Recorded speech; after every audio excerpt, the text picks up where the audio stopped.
There's something about long night drives that most people find calming. The hum of the tires, the emptiness of the road, the feeling of being completely alone under an endless sky. For one young woman named Laura, that feeling of peace didn't last long. It was early October, 2:17 in the morning. She was somewhere between Nebraska and Iowa, driving back to college after visiting her parents. The road stretched ahead like a dark, endless ribbon. Her dashboard clock glowed faintly in the dim cabin. She hadn't seen another car in almost an hour. Fatigue was starting to creep in, the kind that dulls your senses, makes every passing mile blur together. When she saw a small, isolated rest stop sign appear out of the fog, she sighed in relief. She didn't realize it then, but that decision would change her life forever. The rest stop sat on the side of the highway, just a single flickering streetlight, 2 vending machines, and a restroom building with paint peeling off its concrete walls. She parked near the restroom, leaving her headlights on. They cut through the mist like 2 white knives. When she stepped out, the air was colder than she expected. Damp, heavy. She looked around empty parking lot, a few moths fluttering near the light, and nothing else. Or so she thought.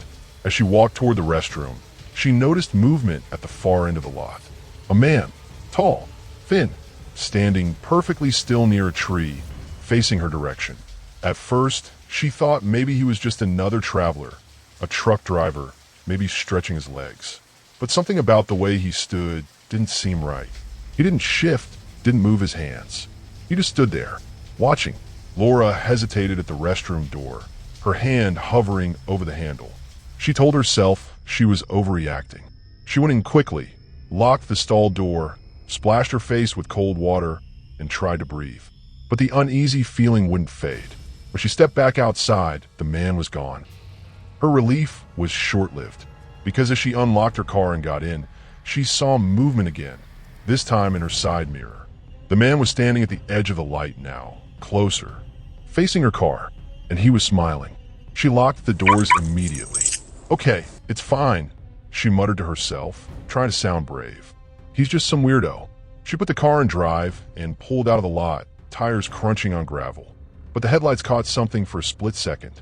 The man's head turned, slowly, following her car. And that smile didn't move. She tried to shake it off, focusing on the road ahead. But after 5 miles, she noticed something strange, a flicker in her rearview mirror. At first, it was just headlights way back, but they didn't fade or grow distant. They stayed exactly the same size. No car behind her, no other lights on the road. She blinked, leaned closer, then nearly swerved. The reflection wasn't headlights. It was him, standing at the side of the road. She sped up, tears of panic blurring her vision. Every few miles, there he was again, sometimes by a tree, sometimes by a mile marker. Once in the middle of the road, forcing her to swerve around him. No matter how fast she drove, he always appeared again. Same distance, same blank stare, same grin. It was impossible. At one point, her radio flickered to life for just a second. A burst of static, then a faint voice whispered, "Keep going." She froze. Her hands trembled on the wheel. The voice was familiar, like her own. When she finally reached a small gas station on the outskirts of a town, she stumbled inside, breathless. The cashier looked up, startled. "Hey, are you all right?" She could barely speak. "There's someone following me." He frowned.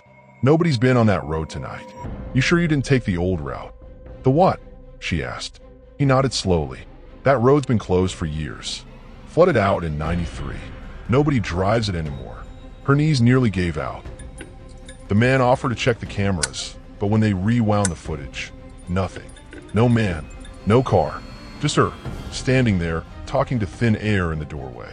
She drove the rest of the way home without stopping once, and she never took that route again. Weeks later, out of morbid curiosity, she tried to retrace her path. She opened her GPS history, but there was no record of that highway. No coordinates, as if the route didn't exist. But that's not the part that haunts her most. It's what she sees now, every time she drives at night. In her side mirror, just for a second, she swears she sees a tall man by the road, never moving, always smiling. Sometimes she even catches him in her reflection at home, in the window, in the glass of her car door, always at a distance, always waiting. She's moved states since then, changed cars, even switched phones. But late one night, she got a call from an unknown number. When she answered, all she heard was static, and underneath it, her own voice whispering back the same two words. Keep going. That was the last time she ever drove alone at night. Most people think the highway's the safest place to be wide open. No one around, just you and the road. But sometimes the road doesn't want to let you go. Sometimes it wants you to keep going, even when it's not really there.